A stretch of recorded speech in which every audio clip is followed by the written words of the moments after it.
Auburn football fans and YouTube want to welcome you to Vernon Speak Sports Auburn, where we talk about Auburn football in an epic kind of way pretty much every day.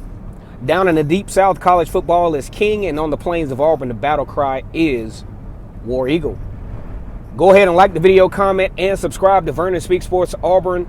And also, if you feel compelled to, support the channel by hitting the Cash App, $ KENNARDSTEWART. So let's get right into the meat and the thick of things. Auburn takes on South Carolina. Auburn has a statistical chance at possibly making it to the SEC championship. It's so much that has to happen that we're not going to really harp on that because Auburn at this point just has to take care of Auburn. Auburn has to win. Auburn needs to win out anyway. Even if a SEC West championship is on the table, Auburn needs to win out for morale purposes, or at the very least, Auburn's got to have this one. Auburn is on a downslide, a 2-game losing streak under Brian Harsin. Complete meltdowns in the last 2 weeks, all happening. The Texas A&M meltdown where the scoop and score, and then you have Auburn up 28-3. Seemingly having control over the game and just started to really let the bleeding start a little bit. It was just kind of like a little drip, but then that thing imploded for Auburn to where the blister burst for the Tigers, and you get a meltdown and you get a situation where calls by the refs become a bigger factor than it should.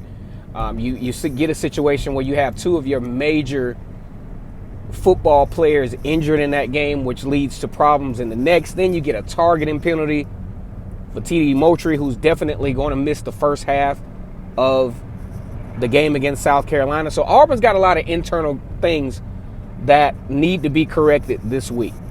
And I think Auburn has more than the capability to do so. South Carolina, with their biggest win over Florida, but pretty much have been seen as an average team in the SEC. They still haven't been able to figure their quarterback situation. Now, just to let you know, this is the final prediction show as Auburn takes on South Carolina. And if you hear a little noise, I'm doing a car cast for this one because I wasn't able to get stationary to get this prediction show out. What does Auburn have to do to recover and to put themselves in a situation to get the victory here? Well, number one, they got to stop abandoning the run game. And they have to find, when the offensive line finds those situations where they struggle a little bit with finding holes for the running back, they just got to keep trying. Because at a certain point, a running back wants to find a rhythm, but it's very hard to find a rhythm when the running game is abandoned. And you got to get into a better situation where there's a little bit more clock control. There's a little bit more consideration for the defense, who's already in an adverse position, having to contend against a very talented quarterback in Will Rogers and that air raid offense for Mississippi State. And it just, you got to think of all of those things. And I think that's where, the coaching staff gets together. They reevaluate what went wrong, what went right. There was a lot that did actually go right. One of the things is that the team never quit. The team continued to find ways to keep themselves in the ball game. I think if we look back, I still am an advocate of getting the extra point to give yourself a chance to go for two if you're able to get another score. But I just don't agree with continuing after the effort to score, still having a double digit, down by 2 scores. I think you got to give your team some psychological encouragement as well. Going for that, going for the extra point, making it a 1-score game, still needing to go for 2, but still making it a 1-score game to where you have to tie, instead of creating you running out of time and creating a situation to where you got to score. You might even have to, execute a 2-point conversion, and then you got to try to get the ball right back against a team that you haven't been able to really prove in the second half that you could stop. Now, they made some good stops, and I think it was unfortunate that, the referees get involved a little bit with the targeting penalty on TD Moultrie. All of that stuff is just unfortunate. But in my opinion, that's no reason to assume that there's nothing left to play for, because it definitely is. One, you want to play for a decent bowl at this point. And going 6 and if they lose the last 2 games, you know, you talk about a situation where Auburn goes 6-6, and you're looking at some really embarrassing bowl prospects. Auburn is already on the fence as far as recruiting goes. Auburn has to finish this season strong. Do they have the opportunity to? I think absolutely yes. Auburn has an opponent, South Carolina, who has been up and down throughout the year. They've taken some really tough losses, but they've had some key wins. I think, you know, you look at the win over Florida, 40-17. Obviously a morale booster for this team, beating a very talented team that has recruited very well. They're kind of on the downslide as well. A lot of folks are wondering whether Dan Mullen will even have his job next year because of the meltdown at Florida, getting beat down by Georgia and then turning around and getting beat down by South Carolina. That's just really not a good look for them. Now, how do I think this game will go? You know, it just depends on the mentality of the Tigers. You got to look at a couple of situations. Auburn has 2 of their major producers of scores that will be out. You have Bo Nix, the 3-year starter at quarterback, former SEC Freshman of the Year in 2019, very tough football player. It's crazy because I didn't even think he could get hurt. I mean, he has been such a tough. I mean, we could say whatever we want about Bo Nix, but toughness is not something that we can take away from him. And it was very disappointing.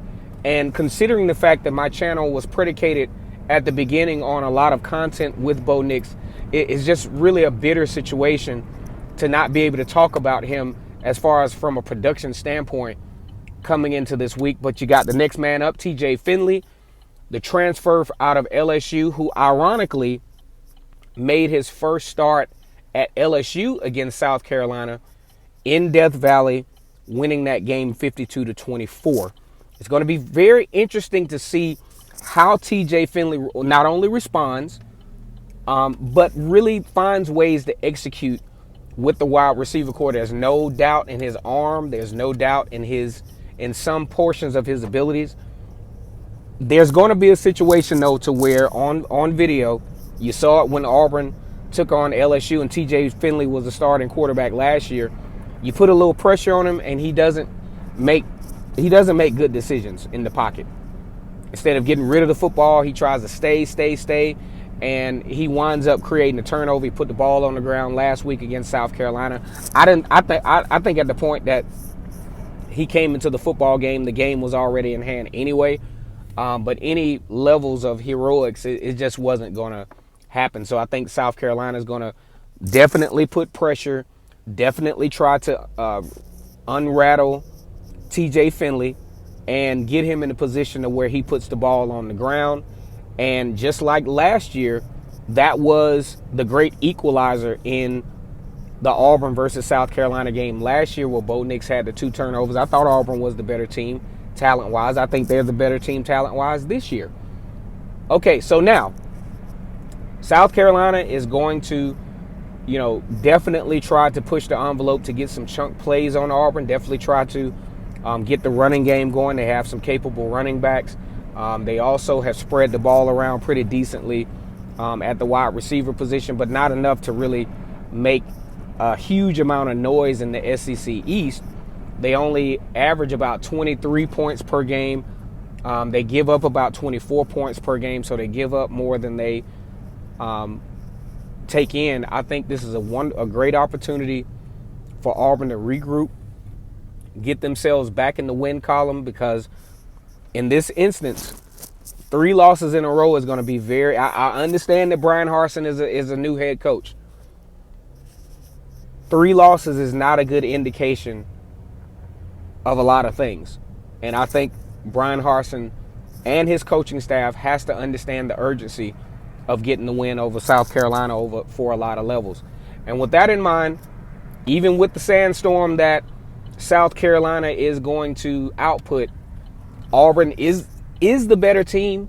Auburn has shown up in every game and have given themselves opportunities to win. But this is the game that Brian Harsin and his coaching staff have to show that they can close out legitimately. The trend that I've seen, Auburn jumps up to to pretty decent leads or gets off to great starts, but then they slow down. They start to fizzle out a little bit. This is a good opportunity for them to show that this is not a trend that they have to continue.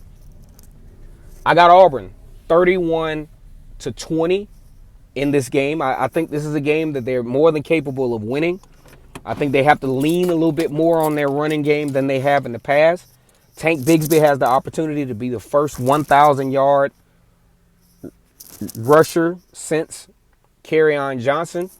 All he needs is 200 and 30 yards for his next few games, and he will definitely achieve that. I hope you guys enjoy the game. This is fortunately a night game for the Auburn Tigers and South Carolina. I will definitely be tuned in.